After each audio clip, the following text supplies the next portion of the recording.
Okay guys, saya nak tunjuk sebiji Vios Kelly baru sampai. Yang ni tahun 2016 model GX. Yang ni jarang kita orang dapat. Okay, selalu kita dapat G atau E ataupun TRD.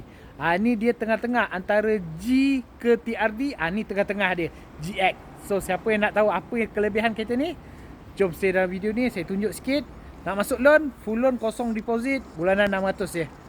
Okay, so stay sampai hujung, tengok apa yang menarik. Okay, untuk prestasi enjin dia sama macam yang G-Spec punya. Perbezaan yang ketara dekat luar adalah sport rim dengan dia punya chrome.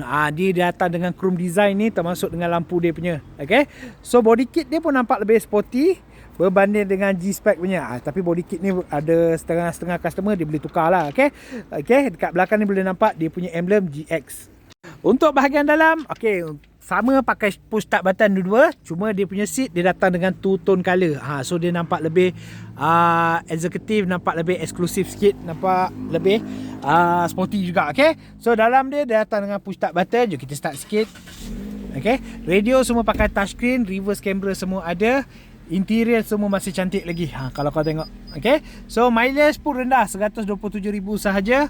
So yang ini, yang mana nak buat full loan macam saya cakap, bulanan serendah 600 sahaja kan. Untuk bahagian belakang dia pun lebar, luas, sama juga dia datang dengan two tone color. Ada juga armrest bahagian tengah, ada cup holder kat bahagian tengah dia.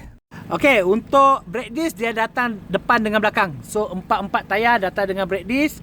Bunga tayar pun cantik, pakai tayar Michelin ni, owner lama pasang yang tayar high demand punya. Memang mahal lah. Untuk bonnet dia luas, besar. Yang ni semua standard sama lah. G ke E ke J ke GX ke semua sama. Saiz bonnet dia tak pernah berubah. Cuma dia punya dalam ni nampak lebih dia datang dengan tayar spare juga. So kita dah check dah, tak ada kesan aksiden dan banjir langsung semua, insyaAllah. So yang mana nak beli secara tunai, harga body saya nak jual dengan harga 38,800 sebelum on the road. So siapa yang nak beli secara tunai, tambah road tax dengan insurans sahaja. Kalau nak warranty pun tak ada masalah, kita boleh add on untuk warranty sehingga 3 tahun. Cuma ada penambahan duit lah siapa yang nak beli secara tunai. So siapa yang nak masuk loan, gaji serendah 1,800 boleh cuba apply dah, insyaAllah. So kalau korang berminat nak dapatkan info kereta ni, terus sahaja pergi ke bio, tekan link dekat situ, masuk ke rumah hijau saya, insyaAllah. So kita jumpa dalam next video. Assalamualaikum guys.